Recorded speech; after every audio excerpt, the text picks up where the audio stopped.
Hello dear students, my name is Vikas Tawar and today I am going to explain Footprint Without Feet, lesson number 3, The Midnight Visitor, class 10th.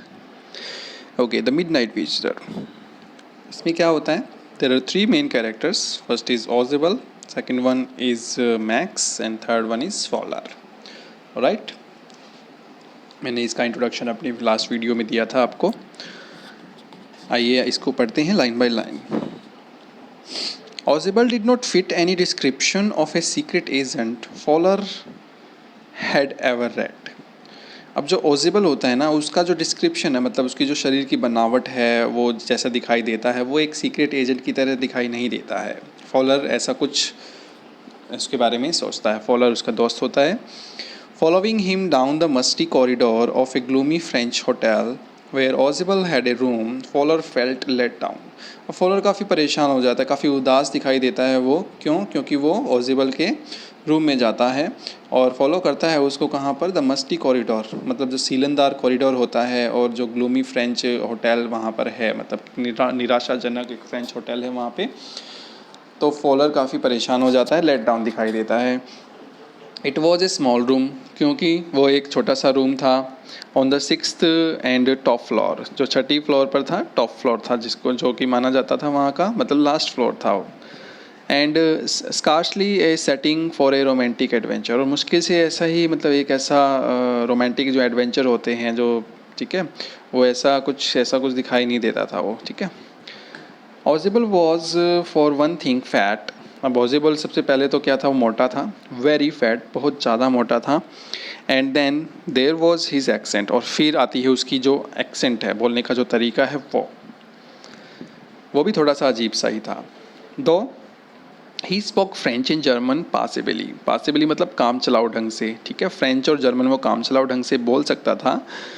He had never altogether lost the American accent he had brought to Paris from Boston 20 years ago. अब क्या था, Boston से वो क्या Paris में आ गया था. ठीक है, तो लेकिन उसका जो अमेरिकन एक्सेंट था वो उसको भूल नहीं पाया था. ठीक है, और मिक्स करके ही बोलता था वो सारी चीज़ें, मतलब फ्रेंच भी उसको आती थी, जर्मन भी उसको काम चलाओ आती थी, तो इस तरीके से उसका जो एक्सेंट था वो थोड़ा सा बिगड़ गया था. You are disappointed, Ogilvy said wheezily over his shoulder. अब ऑजिबल बोलता है कि इसको, फॉलर को, कि आप थोड़े से परेशान लग रहे हो, डिसअपॉइंट लग रहे हो. ठीक है, और उसके शोल्डर पर हाथ रखता है. You were told that I was a secret agent, a spy, dealing in espionage and danger. फिर बोलता है कि तुमने मुझे बोला था कि मैं एक सीक्रेट एजेंट हूँ, एक जासूस हूँ, और जासूसी में ही मैं डीलिंग करूँगा, मतलब जासूसी वाले केस में देखूँगा और खतरा मोल लूँगा. You wish to meet me because you are a writer. तुमने इच्छा जाहिर की मुझसे मिलने की क्योंकि तुम एक राइटर हो. यंग एंड रोमांटिक, काफ़ी जवान भी हो और काफ़ी रोमांटिक भी हो. ठीक है. You envision mysterious figure in the night, the crack of pistol, drug in the wine. फिर बोलता है यू एनविजन होता है कल्पना करना किसी चीज़ की. ठीक है, तुमने कल्पना की किसी मिस्टीरियस फिगर की इन द नाइट, की रात में, मतलब कोई ऐसा मिस्टीरियस फिगर दिखा है आपको, कोई ऐसी चीज़ दिखी है. ठीक है, कोई ऐसा आदमी दिखा है आपको. ठीक है, मतलब रहस्यमयी है वो. द क्रैक ऑफ पिस्टल, बंदूकों का चलना. ड्रग इन द वाइन, और जो वाइन होती है उसमें ड्रग मिलाना. तो इस तरीके से ऐसा कुछ होना चाहिए था, वो ऐसा बोलता है.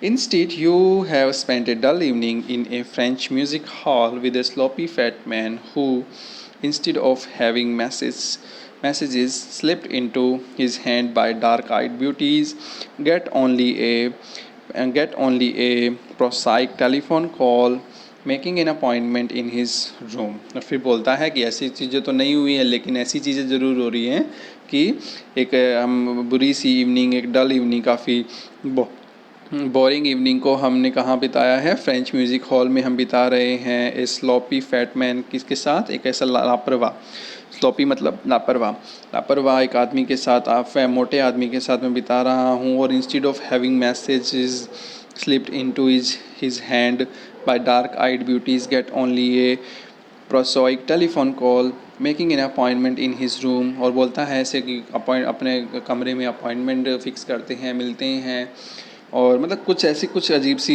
चीज़ें हो रही हैं वहाँ पे, मतलब ठीक है। You have been bored, तुम बोर हो चुके होगे।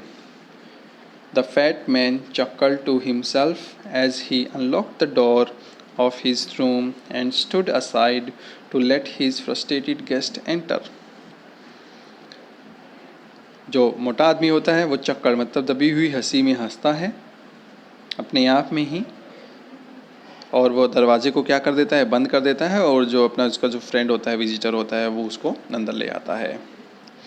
यू आर डिसइल्यूजन्ड, इल्यूजन मतलब भ्रमित, डिसइल्यूजन मतलब कि अभ्रमित, तुम अभ्रमित हो। ओजेबल टोल्ड हिम, ओजेबल उसको बोलता है, बट टेक चेयर, लेकिन थोड़ा सा शांत हो जाओ, चेयर करो। यू माई यंग फ्रेंड, मेरे जवान आदमी मतलब मित्र, presently you will see a paper, अब तुम क्या करोगे, एक पेपर देखोगे, एक quite important paper for which several man and women have risk their lives.